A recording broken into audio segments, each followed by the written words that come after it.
Effectivement, je ne suis pas né dans une famille chrétienne. Mon frère était musulman et il est devenu chrétien. Et c'est alors que j'ai commencé à aller à l'église avec lui jusqu'à mes 15 ans. Et ensuite, j'ai complètement quitté l'église. Et quand j'ai quitté l'église, j'ai commencé comme une descente vers l'enfer. Je suis entré dans toutes sortes d'addictions. J'ai commencé par la cigarette, puis le joint et l'alcool. Et la délinquance est très vite ouverte à moi. J'ai commencé à vendre du cannabis, puis de l'héroïne et de la cocaïne. J'étais devenu électrique, je faisais beaucoup de crises de colère, mais tout ça mélangé à beaucoup de crises d'angoisse, dans le sens où j'ai vu toutes sortes de choses dans ce monde. J'ai vu quelqu'un se faire tirer dessus à quelques mètres de moi. J'ai vu certaines personnes passer de l'addiction au cannabis jusqu'à la cocaïne. Et comme j'étais parfois acteur de ces choses, j'étais plongé dans une profonde culpabilité. Et je me disais que j'étais vraiment allé trop loin dans cette vie. Et toutes ces choses m'ont amené à un moment donné être surveillé par la sûreté départementale de Lille. Alors j'étais sur écoute et je suis allé en prison. Et quand je suis sorti de prison, j'ai voulu changer.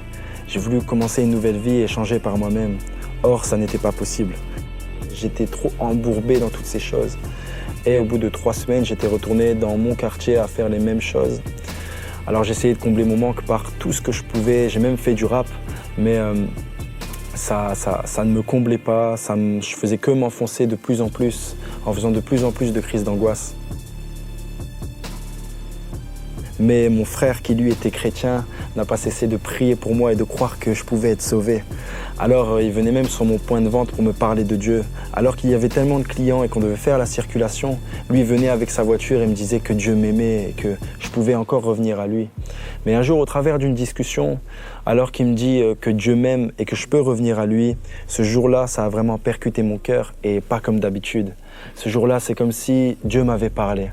Alors j'ai décidé de monter dans ma chambre et j'ai supprimé tous mes contacts et ce que j'avais dans mon téléphone. Et j'ai dit à Dieu, voilà, si tu peux me pardonner et me changer, alors vas-y au nom de Jésus.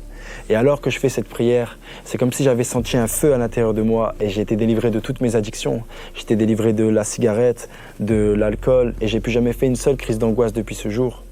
Et depuis ce jour, je peux dire que j'ai vraiment une relation avec Dieu, que ma vie a été littéralement bouleversée. Et, je suis plus plongé sous cette culpabilité, mais je vis sous la grâce de Dieu. Je parle plus la langue de la rue, mais la langue du ciel. Et je vends plus de drogue, mais j'offre des Bibles.